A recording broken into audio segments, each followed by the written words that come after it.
Alright. Honestly, I think it's about time I confess to something. It's honestly been a relatively rough week for me emotionally.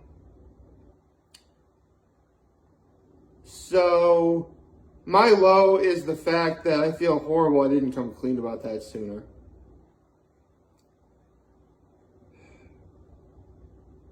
I mean, just some stuff I'm dealing with.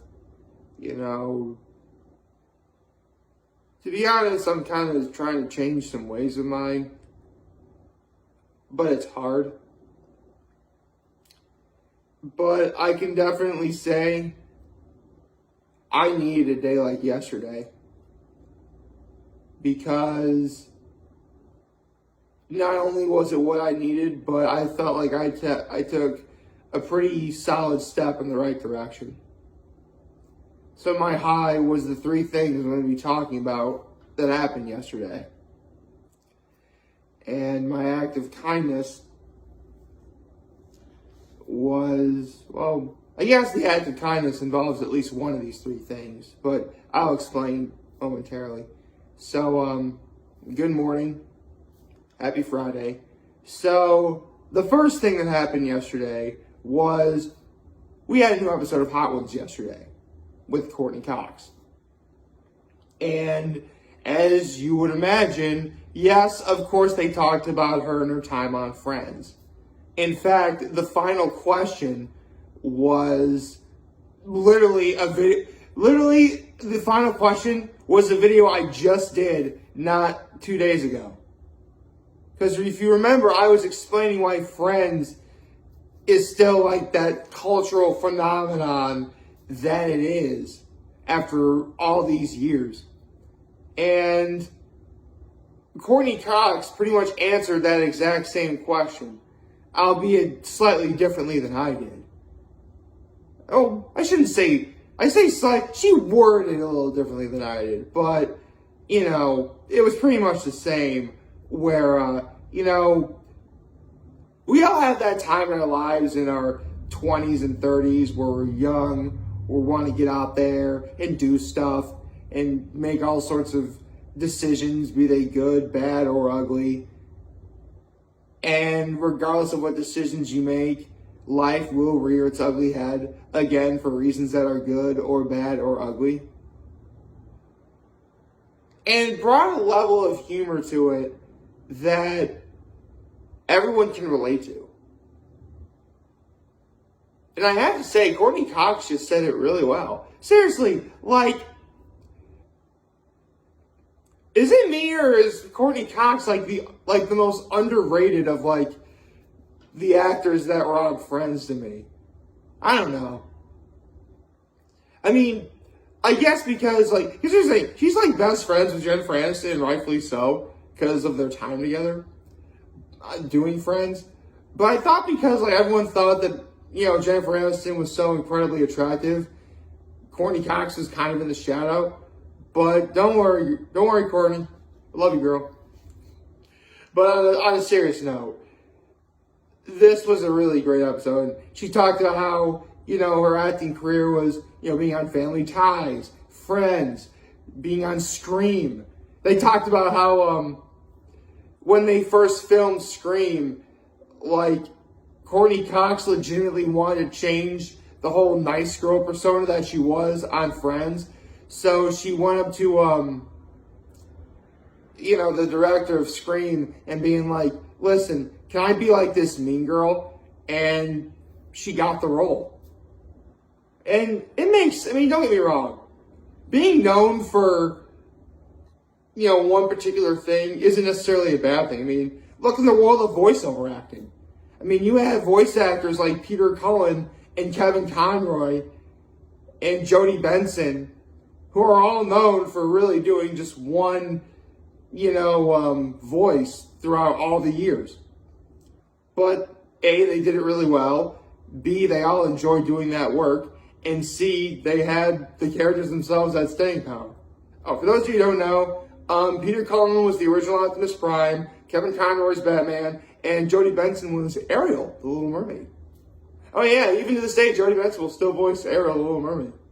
Cool, huh? Anyway, and that's the same thing with, Courtney Cox being Monica on Friends.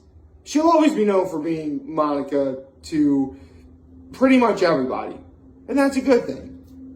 But it doesn't hurt to branch out a little bit, and that's what she did doing Scream. So that's awesome. She talked about how she's friends with Ed Sheeran and that one sort of TikTok short he did with like Ed Sheeran and Elton John and that other person. I forget. She actually talked about how nice of a guest Ed Sheeran is, of a house guest, because he was like filming an album and stuff like that. It was like really cool.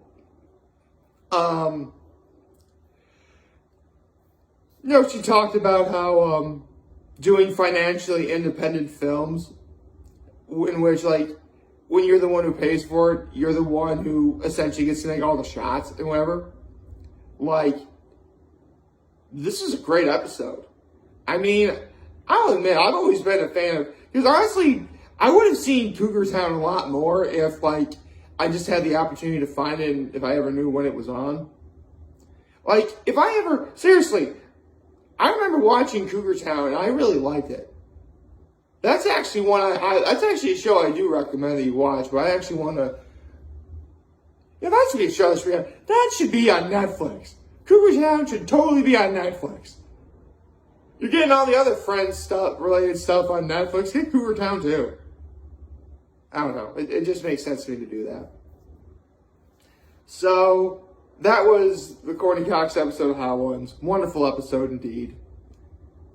And then what happened later this afternoon? Because I told you, I've been trying to make a few changes. And one of them really is prioritizing family a lot more.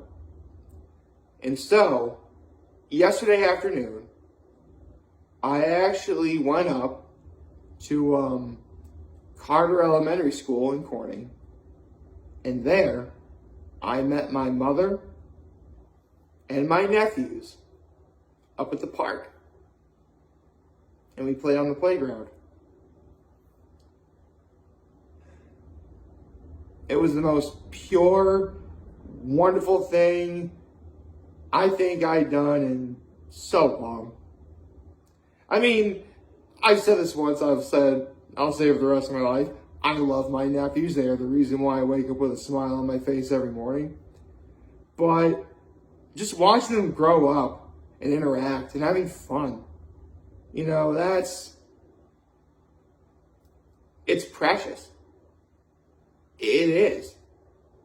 And for sure, I'm definitely going to make an effort to do that a lot more.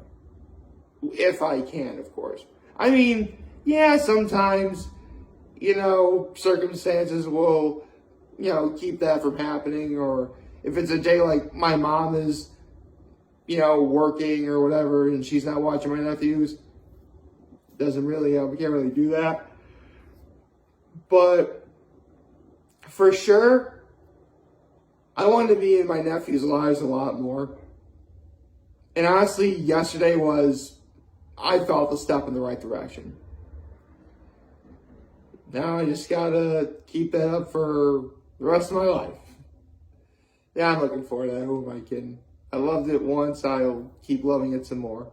Although, no kidding, yesterday was the first time I've ever been to Carter Elementary's playground. Like, only one time in my entire life have I ever been to Carter.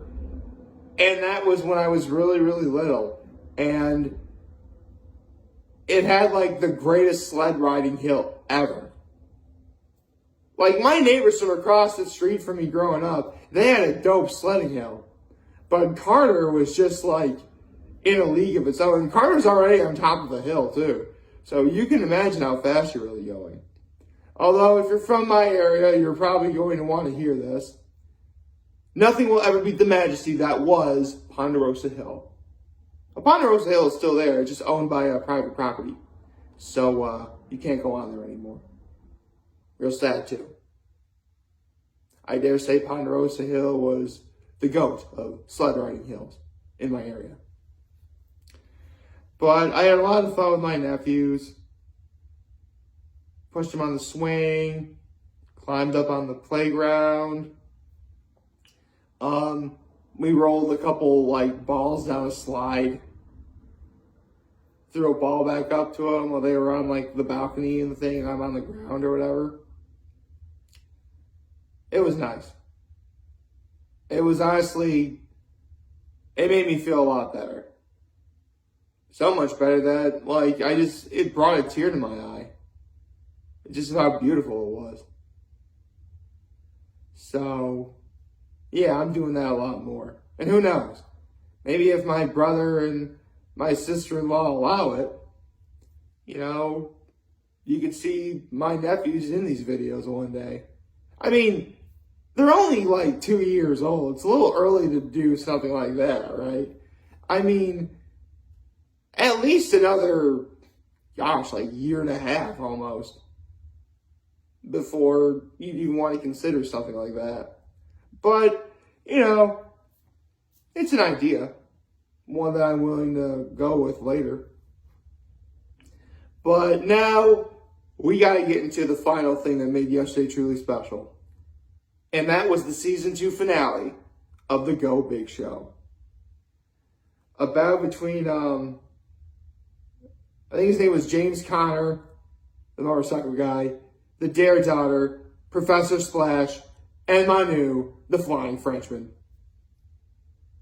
Let me just say, all 4 of these acts, in their own right, were worthy of being the champion. So much so that I dare say, on a different day, James Conner with a score of 96, which was actually the lowest score of everyone, could have won on a different day. At least that's my 2 cents about it. But I really got to talk about who wound up winning. Because if 96 was the lowest score, out of the 100, what were the other scores? Well, first the Dare Daughter went up. And she did a good majority of her act blindfolded. That got her a score of 98, which was the highest score we had seen all season.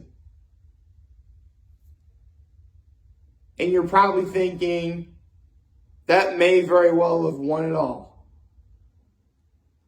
But then Professor Splash comes on, in which he broke his own world record by jumping off of a cliff that was 26.5 feet tall into 10 inches of water.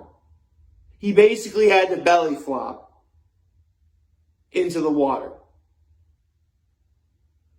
He even said he may never do this trick ever again. But you know what? That's okay.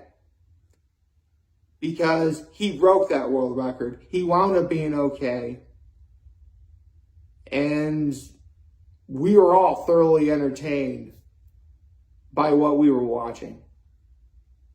This was a phenomenal way to get a 99. The guy broke a world record to beat a 98. That's Herculean. That's impossibly great. A 99. No one has ever gotten a score of 99 on the Go Big Show ever. Ever. And Cody Rhodes was right when he said this was the most spectacular season we've ever had. And with a score of 99, I thought it was all over. I mean, Professor Splash even walked up on the first episode and he said, "You don't know this, but I'm going to win the whole thing." And you know what? Again, on a different day, he probably does. Enter Manu, the Flying Frenchman. With a score of 99 out of 100, Manu needed to do the impossible and get a perfect score. Essentially, you need at least 3 judges out of 4 to give you 100 on the power tower for your average. So, when Manu was on there, he did a backflip off of a chair that a bull was going, because he jumps over bulls. The bull is coming after him. He's on a chair. He backflips over it. and he does like these moves with the ball, like trying to dodge over. At one point, it looked like he blew out his knee, but he was okay. And I'm thinking this is going to go either way. And in the end, the impossible was made. Manu got a perfect score of 100 to win season 2 of the Go Big Show. Oh yeah. I saw that happen last night. I'm like, this is just too seriously, like, I'll get to my thoughts on the season overall in a second. But like, Professor Splash, he was okay with it. I mean, he even said, like, Manu deserved it. And Bert Kreischer walks up to Professor Splash like, dude, you literally did all you possibly could. And he did. He broke a world record just to get a 99. And Manu had to do what he did to get a perfect score of 100 just to barely beat that. Again, when I tell you that on a different day, it's reversed, I'm not kidding. I really do feel in my heart of hearts that's exactly what would have happened. But it just goes to show you, this was truly special. It's easily, one of the greatest hours of television I think I've ever seen. And in terms of what I thought of season 2 overall myself, I'll just say this. Let's be honest, there's going to be more seasons of the Go Big Show. I mean, Bert Kreischer even said, we can't wait to do this again. There's going to be a 3rd season, and this show is going to keep going for as long as it is popular. That's just how it works. I mean, if it makes money, do it, because that's what the television industry is. It's how they make money from good entertainment and, popularity and such. Let's say for whatever reason that this was the final episode of the Go Big Show ever. Like, ever. Even though I know for a fact there's going to be more. I mean, I hope there's more. I'd love to see more seasons of the Go Big Show. This is great. But let's say for whatever reason, last night's episode was the final episode of the Go Big Show we ever see. You know what? Not only would I be okay with it, but I really would be comfortable giving the Go Big Show S tier. I really would. And keep in mind, I slept on this all throughout I say slept, I didn't really get much sleep because I was so excited. But having some time to think about it, yeah. If the Go Big Show were to have ended last night, I'd be okay with giving it S tier. I really do think so. I mean, there's going to be more. And really, the only thing the Go Big Show can do is keep doing what it does. Go big and maybe even go bigger. Who's to say? But regardless, to Bert Kreischer, Cody Rhodes, Rosario Dawson, T-Pain, Jennifer Nels, everyone on the Go Big Show, thank you for what you gave us this season. I hope it's not an entire year before we see you guys again. But if it is, regardless of how long the wait is, I'm going to be there ready to watch and talk about it. Because you guys are awesome. And I can't wait to see what happens next. Like, favorite, share, the subscribe button, follow me on social platforms using YouTube. I'm very home this video for all of you guys who are watching. Enjoy for today. Hopefully you have a wonderful, wonderful Friday. I think I will. Because I'm going to be meeting my mom at Rita's this afternoon. Have a Mother's Sunday. And remember, if you guys want to talk to channel, be here to let me know. Always have your back. Take care. And of course, make good choices. See ya.